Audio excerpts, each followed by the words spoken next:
mom was expecting the third one, and there was born again another girl. My dad had a fever that night. Both me and my wife were very, very disappointed, and we Oh, couldn't come that's out of the nice. shock. Okay. So that my younger son had long hair, still he became 6-year-old. There are lots of women taking break mainly for childcare. Yeah. Yeah. And right after that, they probably lose the confidence because we didn't get the right kind of education about how to treat your trash. So we go into the school, we train 10 children, and these 10 children are called eco commandos. Okay. And any child who's bringing plastic is called an eco warrior. Okay. Like I'll tell you, in my case, when my first son was born, I had taken a career break for 18 months, and my wife was That's working. amazing. There should be a law saying that you can't, if you're educated, you can't sit at home. Stories. Well, that's what most of us have heard, others tell. That's what we have probably heard too growing up.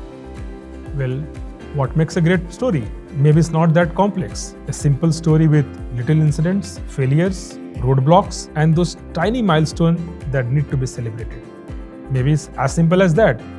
Join me on this journey as I share uncommon stories of common people right here with you.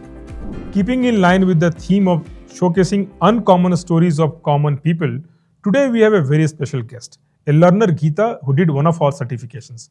What makes Geeta's story special? Well, it's one that every woman who wears multiple hats will resonate with. I'm not sure what title best fits her: a business analyst, an entrepreneur, an environmentalist, a mom, a daughter, or an inspiration to many. I'll let you decide.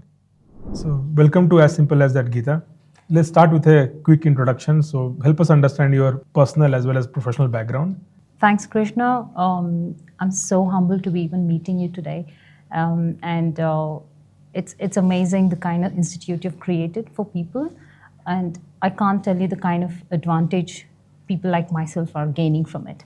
Moving into the question that you've just asked about personal life and professional life. On the personal front, I'm married and I have 2 kids. And being a mom is always a challenge when it comes to being a working mom. So on the professional front, right now I'm working as a project manager in Absolute Labs. I've had about 16 years of experience. I've been in the UK for about 12 years and worked there as well. And yeah, right now I'm here working with Absolute Labs from the past close to 1 year now. Yeah. So thanks, Geeta, for the kind words, and great to know that you benefited from Simplilearn platform. So let's start with your early journey. So when you completed your education, how did you get your first job, and how was that journey from before marriage, after marriage? How did you go to UK? Help us get a little bit peek into that last 16 years of your journey. Yeah, thank you. Thanks for getting into the kind of history. It feels nice to always share that story. I did my MTech in Mysore, and once I did my first year, and I was in my project in the second year, I started applying. I think every engineering graduate will identify with the fact that as soon as they reach the final year, they get the butterflies in their tummy that, yeah, I need to get into a job. So the same happened with me, and I started taking a lot of walk-ins and things like that. And I got into Oracle Corp first. It was a whole day worth of interviews and multiple rounds of it. Once I got into Oracle, I worked there for about 2 years or so. And by then, I decided to go to the UK, which is where my hubby was already. I hadn't got married as yet. And once I went to the UK, I started working there in the UK because of the professional experience I had out of Oracle. Okay. It wasn't very difficult. And that was in 2008. You must remember the economic slump that happened at that time, right? But like you said, there is a whole different phase before marriage, and after kids for a woman. So as you can imagine, I did take a break for my first daughter, and then I did take a break for my son as well. But I have a feeling that, when you take a break for after childbirth is a lot more acceptable in Western countries than it is in India. So I felt a lot more comfortable taking breaks in between my career there in UK.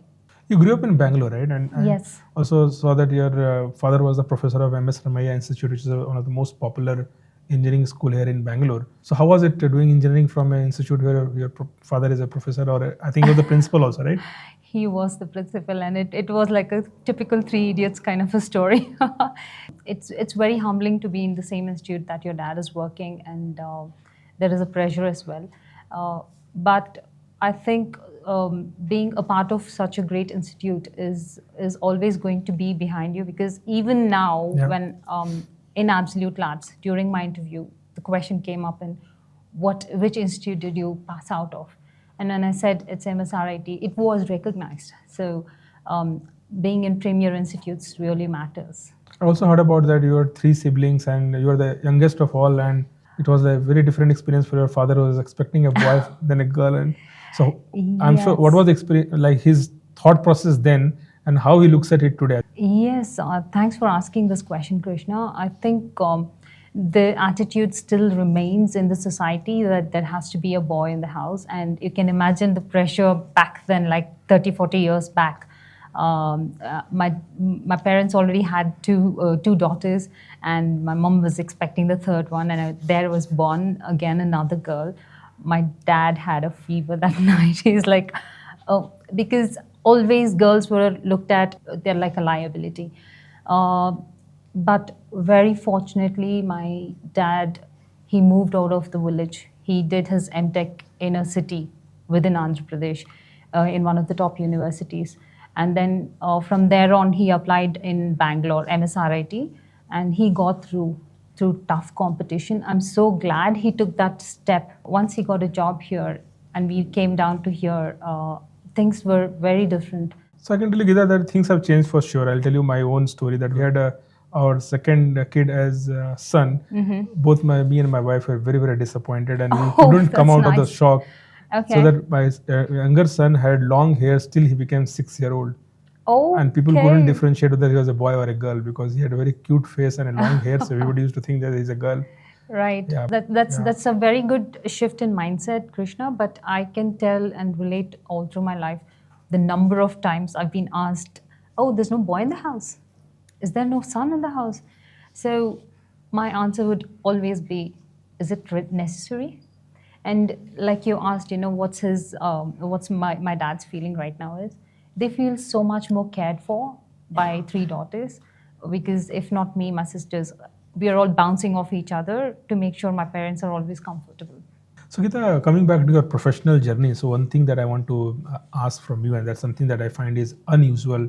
So when it comes to Simplilearn platform, it's very common. We see people who have 1 year of experience, 2 years of experience, or generally little less number of years of experience. They are the ones who are the biggest audience that comes to us, because they know what they are working on, and they could see some of their friends and seniors from their college growing faster in their career in certain areas. Like for example, AI is hot. So we see a lot of people trying to learn AI who are otherwise programmers, and they want to get into the field of AI, data science, and so on. And what we have seen is that once people have 10 plus years of experience, they generally try to give up. They think that nothing can happen. Particularly in women, once they have taken career break, especially in India, it's extremely difficult for them to come back. So what motivated you? Like, what made you decide that, okay, I can still come back to the work in spite of all this break, and again have a very good career going forward? The first question is, why would people slack down after like 10 years of work experience? So after like 10 years of work experience, people have a lackadaisical approach towards the profession. They think, yeah, we've learned enough now, probably we don't need anymore. But things are changing so quick. Everybody who's not on the learning path is in danger.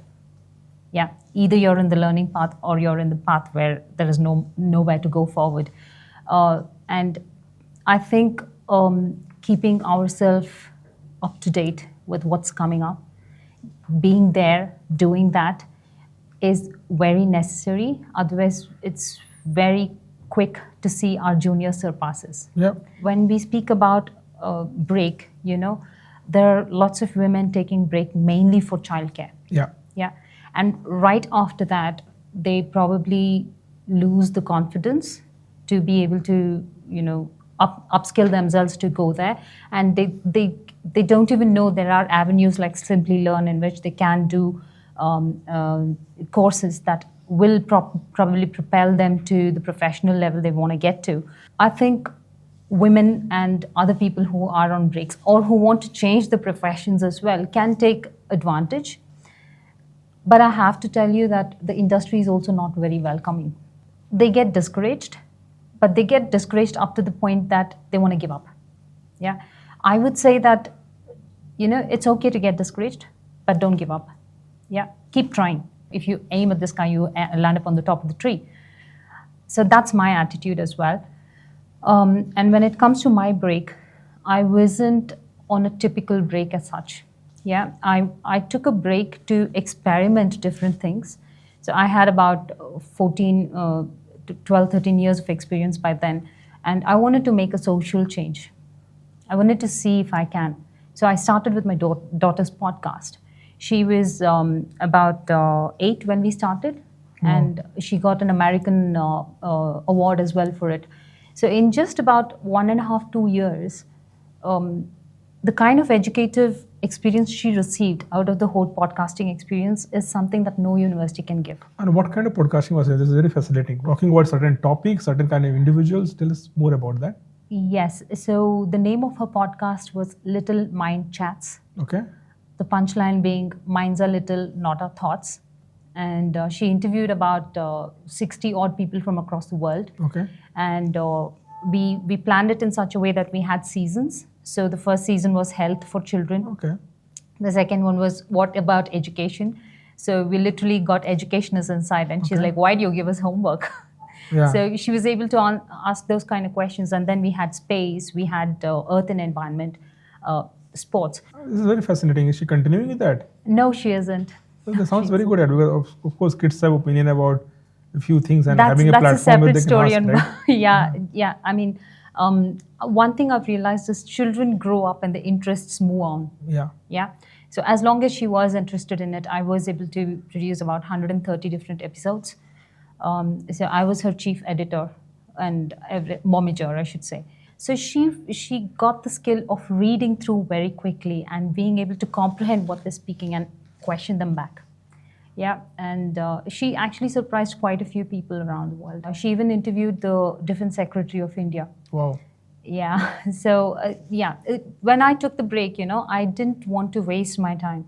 I wanted to deviate my skill in such a way. I upskilled myself to audio editing, video editing, marketing, poster making, everything.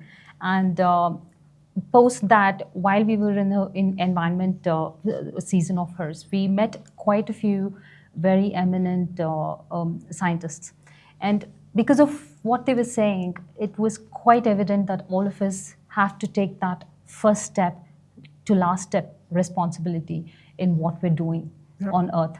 Yeah, and that gave birth to my environmental NGO, which is called Little Wise, where WISE stands for Warriors Inspiring Sustainable Earth.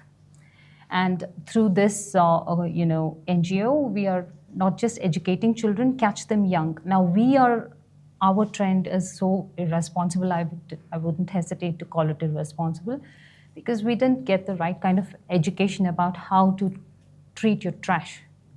Yeah.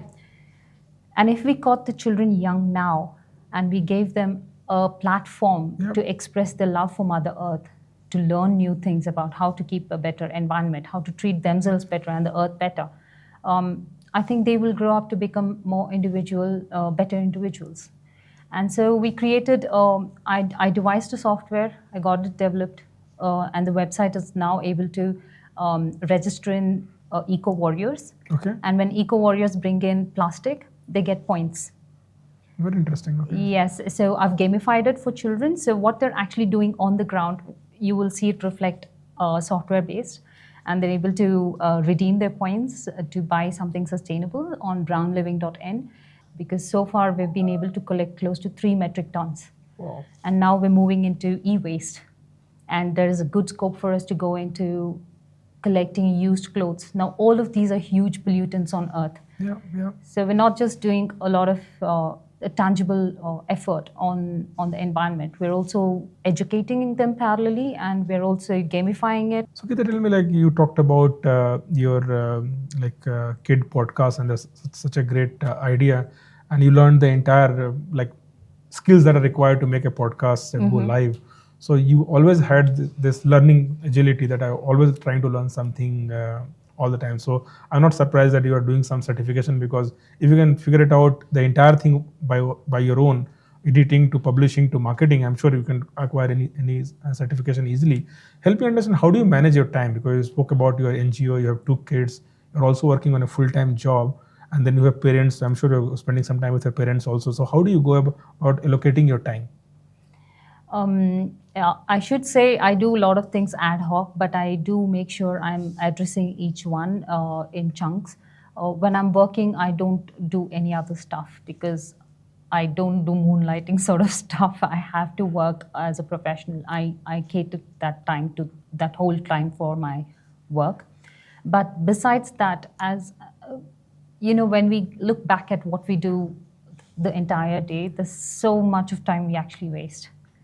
And whether it's on reels or just sitting there and laying down, laid back, I try and use 10-minute slots. I literally put a 10-minute alarm, and I say, okay, in these 10 minutes, I'll just do something different. I either read a few pages of book, or I do something else, or a new skill, or learn about a particular topic. And that has definitely helped me. So when do you work for your NGOs? During the weekend, or how Yes, it is only during weekend. And it's like volunteer-led, so a lot of volunteers are supporting you? That's another interesting thing. I knew I'm not very good at attracting volunteers, so we actually train 10 children within the school. Okay. So we go into the school, we train 10 children, and these 10 children are called eco commandos. Okay. And any child who's bringing plastic is called an eco warrior. Okay. So these 10 children always surprise the school, parents, and me as well, on how good they are in executing what they're asked to. So they welcome the parents, they weigh the plastic, wow. They keep the plastic away. So it's all very neatly laid out. Each one is given a fixed role, and we conduct these plastic collection drives just for 3 hours, especially during parent-teacher meeting. Okay. So that parents are not burdened to keep coming to the school either.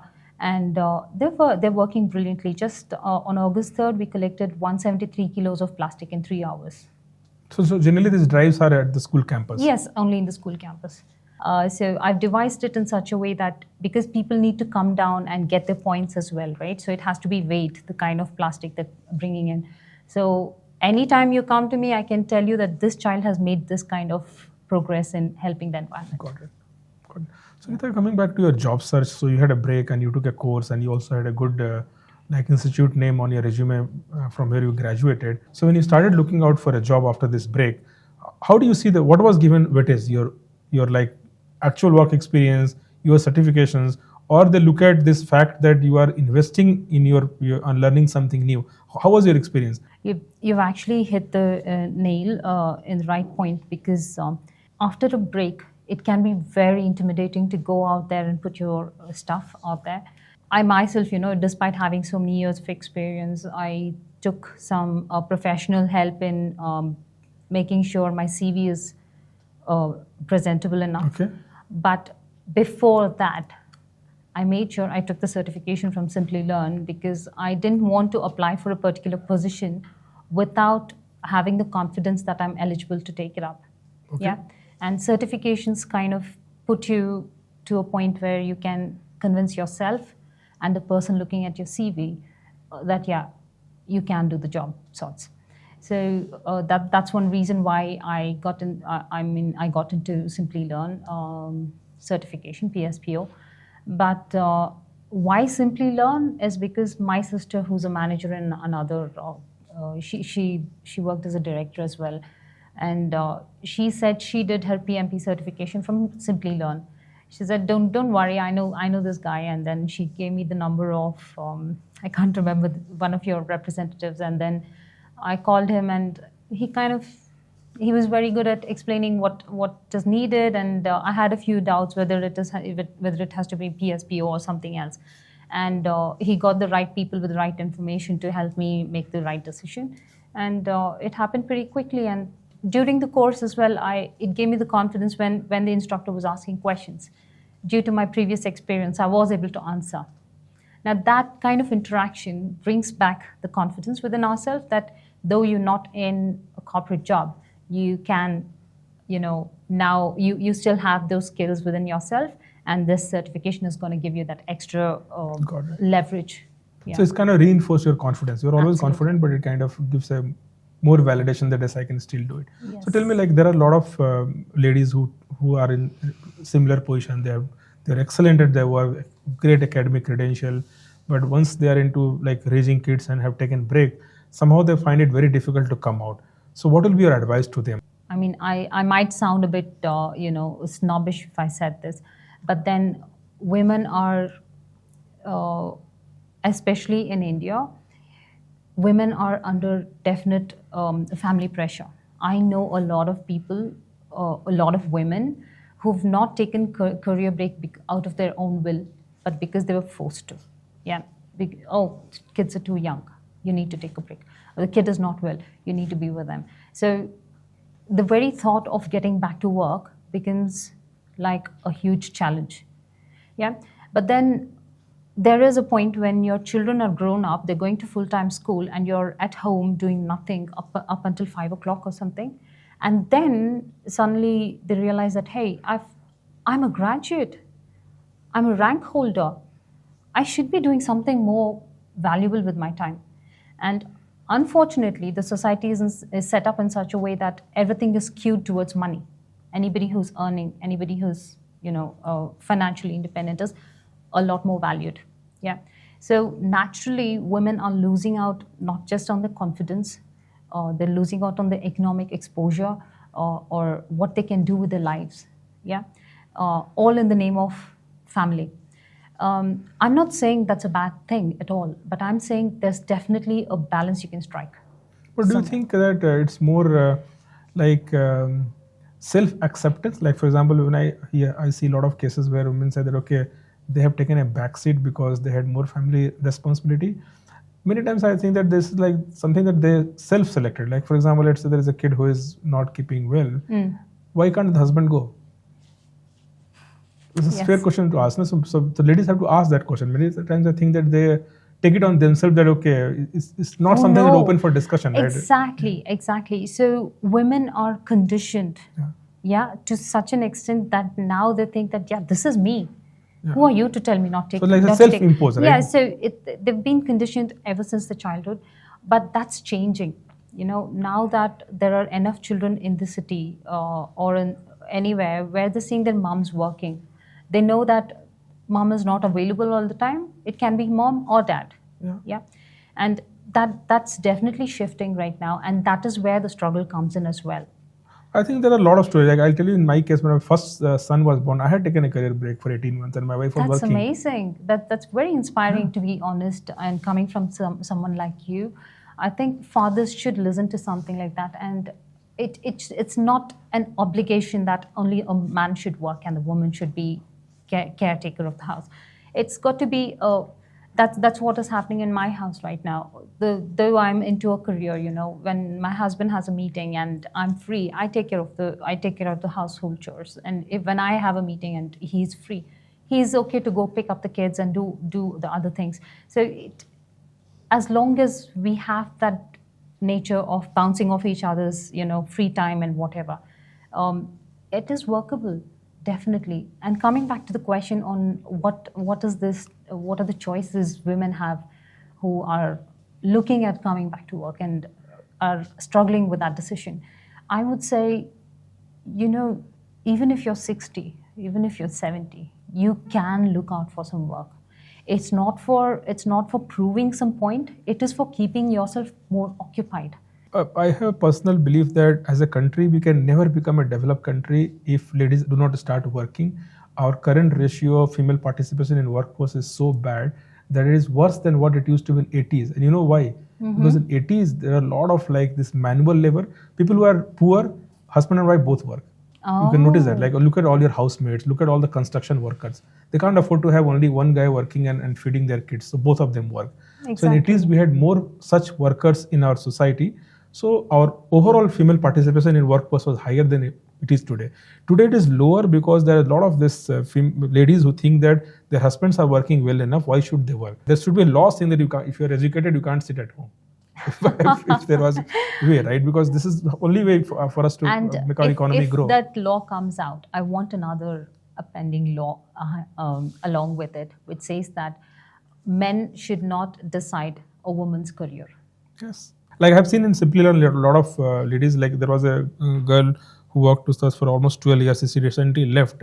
I remember 6 years back, she said that she had a baby and the husband wanted her to leave the job. She told me out of like just saying that my husband told me that, okay, you need to leave your job because baby is young. And I told him back that I leave you, but I'll not leave my kid, nor I'll leave my job. So Geeta, is there any childhood memory that you remember that really helped you like get a better understanding of your own personality, something that really kind of jolted you to become something else from what we were, like anything that you can remember? I used to fail in quite a few of my subjects up until the 6th standard. So during my transition between 6th and 7th, I'm really not sure what happened, but something snapped inside and I'm like, come on, I'm done with being told off always in the school. I need to do something about this. And so I just went to my parents and I said, I want to start tuition in my summer holidays so that I'm more prepared for my 7th standard. And my parents, like, they were shocked. Is this girl okay? Sorts. And still, they said, okay, fine, let's put you in the tuition. And that tuition teacher had really huge eyes. And her eyes were enough to discipline the kids around. And I got like bloody hit by her so many times by the scale. But at that point, I thought, I have to take this. I need to get rid of that kind of laziness.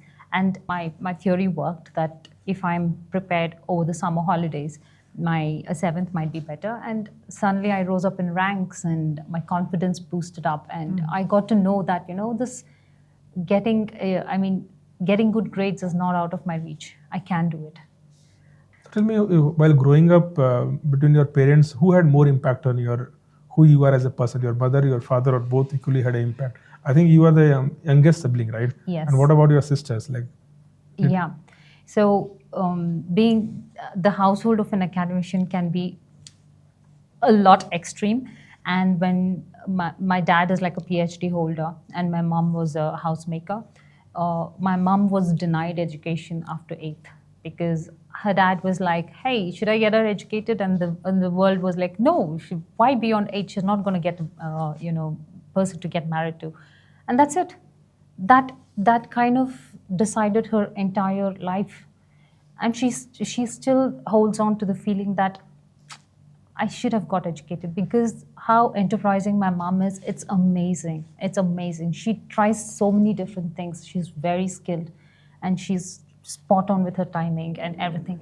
So when it came to a household of that kind, we had an academician. My dad, he was like a perfectionist, and my mom, who was unfathomably always on us to get educated.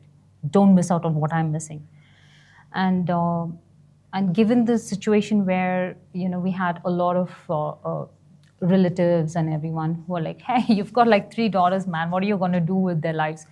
My dad was like determined. I don't care. They're my kids and they are going to get educated. I've done my MTech. I've done my PhD. I'll get them educated as far as they can, and the minimum they're going to go is for masters. And he did it. The kind of struggles a parent can go through with one single earning member, and a mom like really trying hard to save whatever she can so she can give the best life for their kids. It's I don't think you can see that in many places except in India. Moms go an extra route. And I still remember one incident where my sister just had her baby and then she wanted to go into her master's degree. My dad ran pillar post to ensure she gets a seat. And there you go, relatives came down and they're like, she's just had a baby and you want her to get educated. Is it not enough if she's just done her bachelor's? And my mom stood up and she said, which one of you is going to take care of her? My question is around when it comes to education on the ground in the schools, there are so many women. Yeah. Why is it that we haven't seen any women making this kind of an education portal out there yet? So Geeta, I think there must be some women who have done it, who have done this kind of stuff. In fact, one woman that I globally know and she did extremely well was Linda. You know this company called Lynda.com? She was one of the original pioneers of online learning, hosting video content across anything and everything. And Lynda.com is what became today LinkedIn Learning. So Linda got acquired by LinkedIn, which became part of LinkedIn Learning. So she's one such example. And in India also there are a lot of women entrepreneurs who are doing a lot of interesting stuff. There is this company called Lead School, and what she does is that she helps schools become more modern by providing them technology, providing them content. I think she's doing very extremely well. And I'm sure there are many more that I don't know, but yeah, I don't think there's anything in this area, work that we do which can't be done by women. In fact, Simplilearn also, 40% of our employees are women across team. So last I thought that maybe we have more telecallers or inside sales who are female, but that's not the case. Even our technology team is almost 40-45% female. Okay, and if somebody has to start off, doing something like what you are, then what's your advice to them? I think the easiest is to start with a YouTube channel, because once you build some kind of brand visibility on YouTube, people start to know you. You start talking about a certain topic. Then from there, and make that as a free offering, and from there you want to move them to some kind of paid model. I think there will be a lot of takers who would like to pay some money to get additional services. In fact, Simplilearn also, we do a lot of free content on YouTube. We also have this platform called Simplilearn Skill Up, wherein on an average we get about 150,000 people signing up every month and more than 30,000 people completing our programs every month. So if you just go to LinkedIn and search Simplilearn Skill Up, every 2 to 5 minutes, there is someone who shares a Simplilearn certificate. That's completely free offering from our side. We are kind of giving back to people who can't afford, they can't pay, but they just want to learn. My next question is around shortcut versus hard work and long-term benefit. So in education, Indians do believe in always going through the long route, getting the degree, and I don't see the same in other places, in other countries. So what's your take on it? Our biggest business is in US, and we see this happening all the time, that the way Indian learner thinks about learning versus the way US learner thinks about learning is very different. See, India, a lot of people are learning and they do not have to worry about their day-to-day basics of the life, right? Contrary to the belief, a typical American is more poorer than a typical Indian, and I'll tell you why. What have you noticed among the Simplilearn learners is that a typical US learner that we have has a full-time job in the day, and that job is not paying him enough. So he and she also works as a waiter or a Uber driver in the evening to meet their family needs. So if they're learning in the evening, that means they're not earning. So how will they fund for the courses? Right. Whereas that we don't have that kind of challenges here for an Indian learner. So that's why their shorter, crisper works better. They want to learn something that can help them immediately land up something better than where they stand. And if you look at the cost of degree in US, that's like mind-boggling. You can't afford. God. India is still relatively much cheaper for people to afford. So there are like nuances. India, this is in our DNA. The tougher, bigger, strong, longer is what we prefer.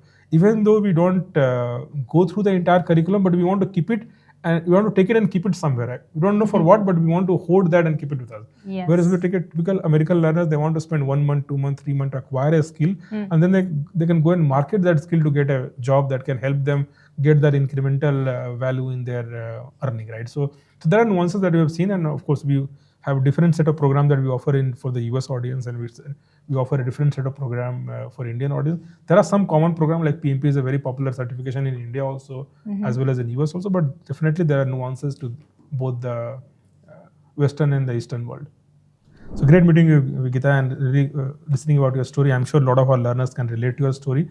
So I think we have a round for rapid fire, so maybe we can just look at asking some of those rapid questions where you can reply in only 1 or 2 words. Yeah, so we can start with the rapid fire questions. Okay. Describe yourself in 3 words. Innovative, challenging, Very approachable. Are you a morning person or a night owl? Morning. One skill you wish you could master overnight? Negotiation. What's the best advice you have ever received? When was the last time you did something for the first time? What's a hobby you picked up during your career break? Podcasting. If you could switch your career for a day, what would that be?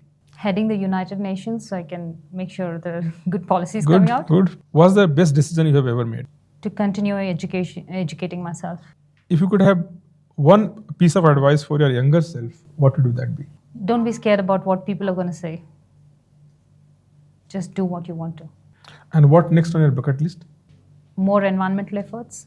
So thank you, Geeta, for joining us on As Simple As That. It's such a fascinating story. I'm sure a lot of our listeners can relate to your story of how do you manage your life, work, kids, and also you have this interest of giving back to the society by having this such a fascinating NGO which is doing such an amazing job. So thank you. Thank you so much for having me here today.